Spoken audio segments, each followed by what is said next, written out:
First up, we've got, should I buy the shares or buy the assets? So that's a typical question we get from a purchaser looking at acquiring a business. It's not a black and white answer, but it depends on the situation, the business and the client. So typically a purchaser will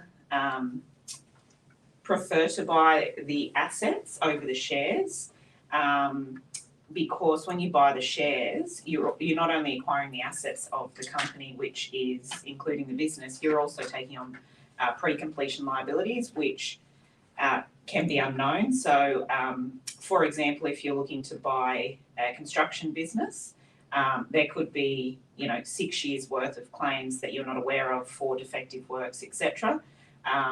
That no claims have been made. So even though you carry out your due diligence, these claims might come out after the fact, and you're going to have to deal with them if you buy the shares in the company, because you're taking on the assets and the liabilities in the company in its entirety. So that's why some people do prefer to buy the business. A lot of purchasers do, because they don't have to, unless it's agreed that they take on those liabilities. You still end up with the same assets, the business, the tangibles involved when you buy the assets of the business. However, it is a bit more of a complex transaction, because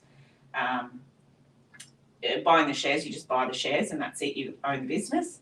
But transferring the business, and the assets, you might need to transfer employees, leases, key contracts, actually register assets, things like that.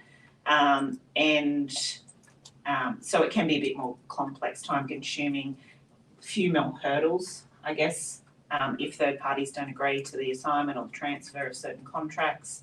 And then I guess there's also commercial reasons why people prefer the sale of shares. So if there are key contracts that can't be assigned or third parties won't agree, then you might be forced to buy the shares. Or if for whatever reason a purchaser doesn't want clients knowing about the sale and just wants to sort of come in and take over, and everything sort of remains the same. So yeah, it really depends on the business and what's happening, what contracts are involved, that sort of thing. But they're the type of stuff we talk to the clients about. And I would say that, the majority of purchases we would do would be asset purchases, simply because of the risk profile and how we can minimise that for our clients. If you take on the assets, you know what you're buying. Whereas if you buy shares in a company that owns a business, as Amanda said, that's really that issue of liabilities that are floating around out of there. Key of those could be tax liabilities, for example.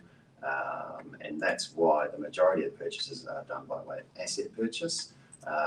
However, when we act for the bigger end of town, they might prefer to buy shares in a company as such, because it's just a little bit more seamless, and from the outside looking in, nothing really changes. And I guess if we do act on a share sale, that's when you want to really negotiate your vendor warranties and securities, etc., in your contract. So the sale contract on a share contract is a little bit more involved. Probably more, much more negotiation involved in that. But once the contract's in place, it's actually a fairly easy transaction thereafter. Yeah.